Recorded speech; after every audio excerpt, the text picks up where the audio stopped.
All right, hello, grade 11s. This is the final lesson of notes that we're ever going to do together. But here we go. So we are talking. We've made it. Just think about how far we've come. We've made it from we started with. Did we start with DNA and cells, and then we moved up to taxonomy? But we started with bacteria, viruses, all the way then single-celled eukaryotes, protists, zooflagellus. You guys remember what a zooflagellate is? We did all the invertebrates, sponges, cnidarians, or cnidarians, as some of you prefer, and worms, segmented worms, echinoderms, mollusks, and all the way then the vertebrates, and finally we have made it to mammals.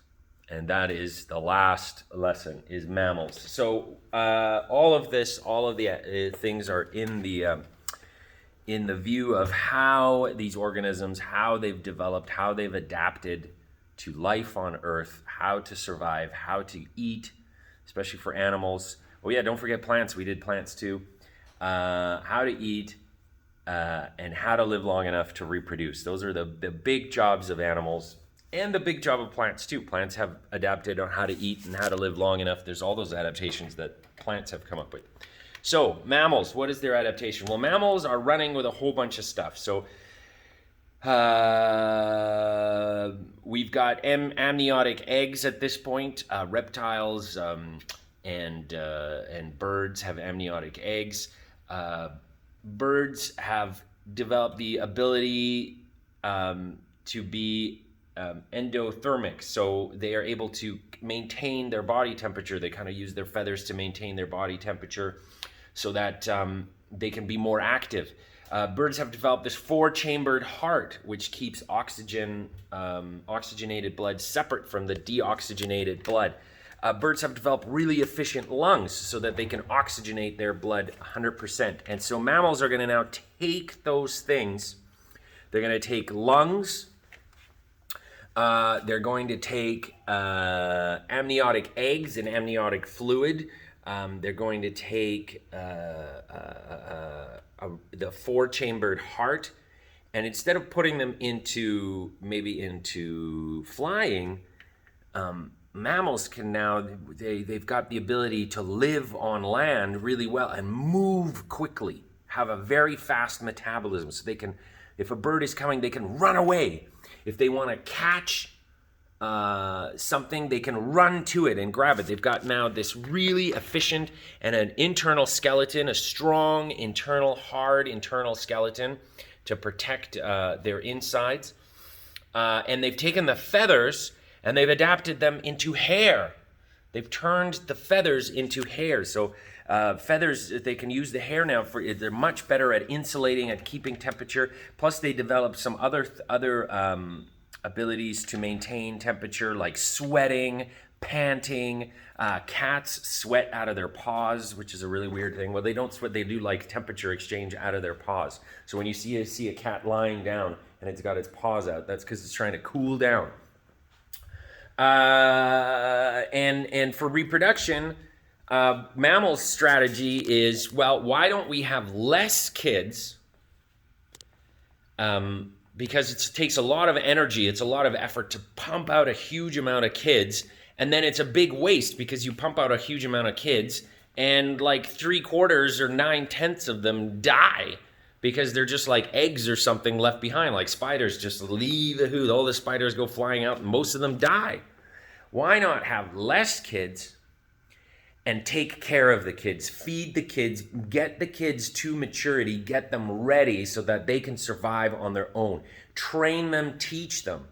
And as a result, the training and the teaching requires a certain level of communication, a certain level of intelligence, and it's the adaptation of a larger and larger brain is the result. So you've got animals that are super efficient. They're able to take in oxygen you maximize it, they're able to metabolize really well, so they can move quick, they can be fast, they can be fairly strong, and they're starting to get intelligent. They can solve problems, and this ability to solve problems lets them adapt to many, many different environments. Humans live on every continent in the world. We're the ultimate adapt to every environment, because when we live in outer space. Space isn't even made for life. Space is crazy, but we figured out, oh, you know what, I think we can live in space. Maybe one day when you guys are my age, there'll be people living on Mars. Who knows? So let's just go through. That's basically all the note. That's the big things. But let's just go through quickly so you know what to look at on here. So there's some pictures of mammals. There are monotremes, marsupials, and eutherians are sort of the three groups of mammals. And so monotremes, we'll go with more detail over here. So the general characteristics, we went over the general characteristics. So like birds, we have high metabolism, effective digestive system, usually with teeth this time. So no beak, but teeth. Very efficient circulatory and respiratory systems, a 4-chambered heart, and endothermic, so warm-blooded, able to maintain temperature, able to do metabolism in very various conditions. So when it's cold, we're still able, our enzymes are still able to work because we're able to maintain that internal body temperature and continue with metabolism and continue living. Reptiles, fish, they have to go dormant when it gets really cold, and they're in big trouble when it gets really hot. Mammals, most highly developed nervous system of any animal, so there you go, huge brains. And that's brain relative to animal size. So large brain, large amount of surface area. For us, it's huge. That's what all those folds are. Those are called sulci. So a lot of energy goes into us having a brain. Instead of feathers, for insulation, hair, which is really good. Other body temperature is also controlled by a fat layer. So below the skin, birds don't have a lot of fat. They got no fat. And sweat glands and panting. We've evolved those things. There's a cute little golden retriever. And we have a variety of limb adaptations. Look, we can fly. Mammals can fly, all kinds of fancy legs. And, of course, opposable thumbs. Reproduction is internal. There are egg-laying mammals. So remember, there are egg-laying mammals. We'll talk about those. Are very primitive mammals. And a big thing that mammals have developed is mammary glands. So mammals feed their young. They produce milk to feed their young. That is unique to mammals, that we can do that. Okay, so the three groups. Monotremes, these are kind of a primitive mammal, duck-billed platypus, and this weird spiny anteater. They're the only two monotremes, so they're not that successful as a group. They lay eggs, which contain their offspring, and look, platypuses don't even have a true stomach. Primitives. Marsupials. So marsupials are like kangaroos. They live in Australia. There is a North American marsupial. Where is it? There it is. It's these guys are possums. And what they do, they still rear their young, but whereas our young are born pretty much ready to go in eutherians, the baby is, like horses, the baby can stand up and eat and do everything.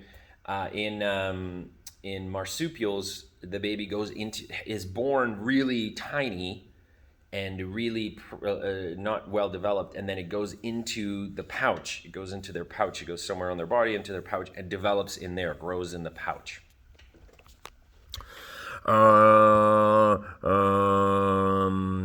And then finally, eutherians, which is humans are included in that group, and we develop an extra organ. And that's the big deal for us, is basically we're placental. So there's a placenta that develops inside a woman's uterus or inside a female's uterus, and that is an organ that conducts gas exchange, nutrient exchange, and actually imparts an immune system onto the baby. The blood doesn't mix, but it just gas exchange and nutrient exchange happen. And so the baby has the best chance to develop as strong, as big, and as protected in the mother. Then there's only the dangerous part is the birth. It's very dangerous for humans. Birth, it's not very dangerous for humans, but it is dangerous for humans, and it is dangerous for other mammals as well. Somewhat. And placental mammals are super duper diverse and a large group. Here are all the different placental mammal groups, subgroups that exist. You don't have to memorize these. I'm not going to really ask you questions about this. We're really doing general broad things. So what are the adaptations kind of thing? So know the general characteristics, know the adaptations, know marsupials, monotremes, know their kind of the general characteristics of marsupials, monotremes, and eutherians. Okay, and that's mammals, that's vertebrates. That's it for notes. So next, my focus for you is going to change. So we have this quiz on Friday. So do your review for the quiz. Go over the notes. Watch these videos, and I'm gonna prepare a sort of probably it'll be in the assignments tab review assignment for the final. The final is gonna be most likely 70 marks. It's going to be 70, so it'll be divided with a little bit of written and a little bit of and multiple choice. You'll be coming here to do it. You get a cheat sheet. So the assignment that I have in my mind for you is how to create a good cheat sheet. Because as soon as we started doing cheat sheets, your marks actually fell. But I like the cheat sheet idea. So and there you go. All right. See you next week, gang.